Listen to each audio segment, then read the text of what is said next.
If you're thinking about changing some nagging habits as a New Year's resolution this year, we are making some suggestions this month in our series, A New Me in 2023.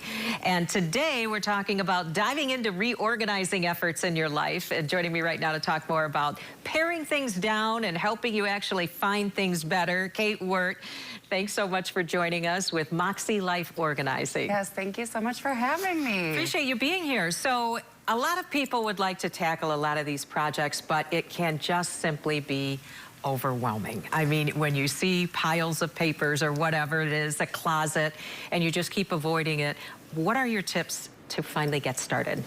And I'm so glad you said that, because you hit the nail on the head. The hardest part is getting started. And I remind my clients that, and when they call me, I let them know the hardest part is getting started. Even my workers and I will look at each other and be like, the hardest part is getting started. We're gonna get through this. So remind yourself of that. But one thing we do is that when we walk into a home or in a space, it feels like this huge global project, you know? It's very overwhelming. We start to get that decision fatigue of, where am I gonna put it? Should I keep it? Should I sell it? Will the donation centers want it? You know, so it gets very overwhelming for folks. A big thing I tell them is start small. So for instance, I'm sure you've talked about health and weight, you know, a goal of, I'm gonna lose 50 pounds, or I'm gonna organize my whole house. That's a very overwhelming goal. So I encourage people to start small. And by starting small, we're talking about maybe it is that junk drawer. Maybe it's the linen closet or that Tupperware, because we know everybody's got a thing with Tupperwares and the lids and all of that.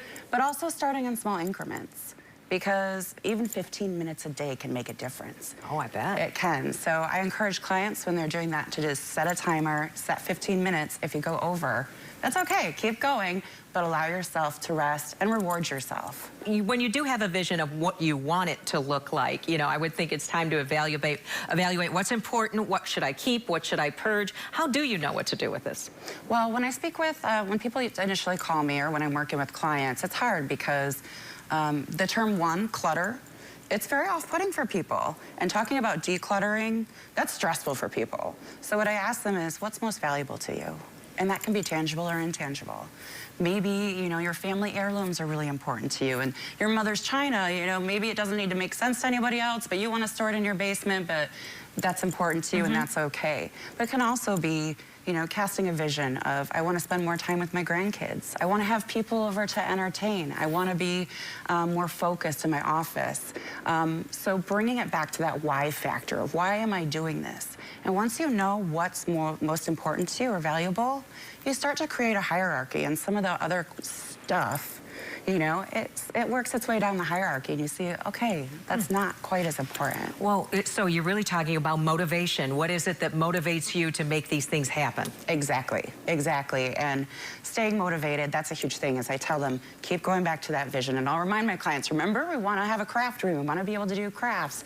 We've got to take a look at these other items that maybe you're not as attached to. And you mentioned that sentimental piece. It can be very difficult to get rid of something that is a wonderful memory of someone you care about. Absolutely. And a huge part of our jobs is, you know, giving people permission to keep the items that are valuable to them. It doesn't have to make sense to me. It doesn't have to make sense to their spouses or their partners or their kids. But letting them know that that's okay to keep those items.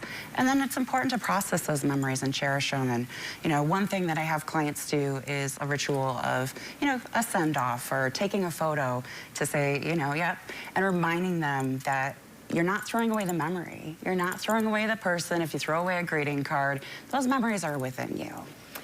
And I would think if you're too overwhelmed, you can always schedule someone to come and help, right? Absolutely. And, you know, if you're not going to hire a pro, which we do have a team, so we're ready to help, but think about having a non-judgmental friend.